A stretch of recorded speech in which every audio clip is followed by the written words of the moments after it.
Hi, it's the Bible lady. I'm back. Yes, the Judases in Jesus's life. That's a mouthful. Well, there were a lot of Judases in Jesus's life, which, I didn't realize. And still, I started looking. And which Judas am I going to be talking about today? Well, I'm going to be focusing on Judas Iscariot, but there were others, and I want to tell you about them. So Jesus had a brother named Judas. He did, besides his brothers James, Joseph, and Simon. In Matthew 13:55 says, "Is not this the carpenter's son? Is not his mother called Mary? And his brethren James and Joses and Simon and Judas?" Judas. Okay. Another of Jesus's disciples was Judas, not Iscariot, but he was also known as Thaddeus. So, and there was a man called Judas, also called Barsabas, who worked with Paul, Barnabas, and Silas. He wasn't quite with Jesus, but that's another Judas. So, Judas Iscariot is mentioned about 29 times throughout the Gospels in the New Testament. But that's taking all of the verses because they're repeated sometimes in Matthew, Mark, Luke, or John. So let's think about 29 palms. That's in California.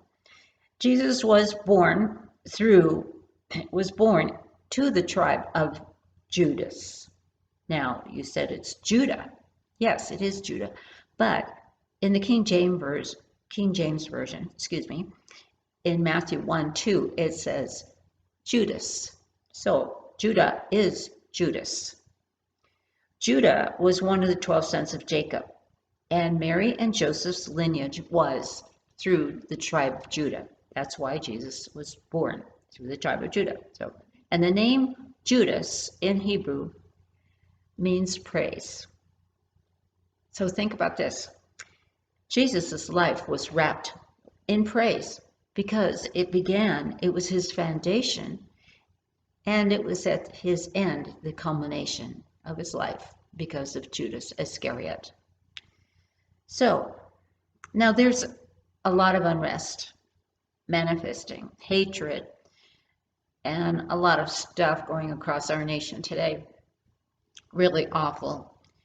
But how did Jesus react to the betrayal by Judas? What did he do? Did Jesus love Judas Iscariot, even knowing Judas would be disloyal? That's a hands down, died in the mouth. Yes. Yes. Absolutely.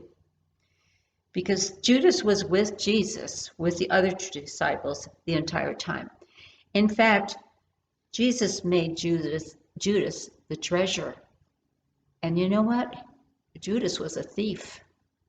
And Jesus knew it. That's, to give a trusted position to a thief, what was he thinking? But this is how Jesus does it. In John 12:6, it tells us that Jesus was a thief. Judas was a thief, and not Jesus, Judas was a thief, and that Jesus made him the treasurer. Now, throughout the time that Jesus was on the earth, Jesus was with him when he chose the 12, and he was with Jesus almost everywhere that he went, right? He was there when Jesus taught on the mountain. He was there when he fed the 5,000 and the 4,000. He was there when Jesus walked on water. He was there when Jesus healed. And remember, Jesus made him the treasurer. So every anointing was available to Judas. And what did Jesus say to Judas when he was betrayed? When Judas came into the garden with the soldiers, what did Jesus call Judas? He said, "My friend."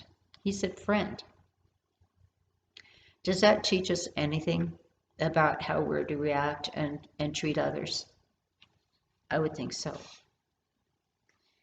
But, why did this happen? Why did Judas receive so much and yet turn out so terrible?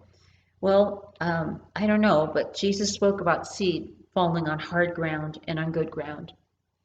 So the defect laid in Judas's heart, because he certainly had every opportunity and every good fortune toward him. But what about us? Oh my goodness. What about me? Oh, Lord, I want to have good ground. Yes, I want to have a soft heart where your word can grow. Don't you? Don't you want that too? I'm telling you, the reward is out of this world. I hope you join me next time. Thank you for joining me this time.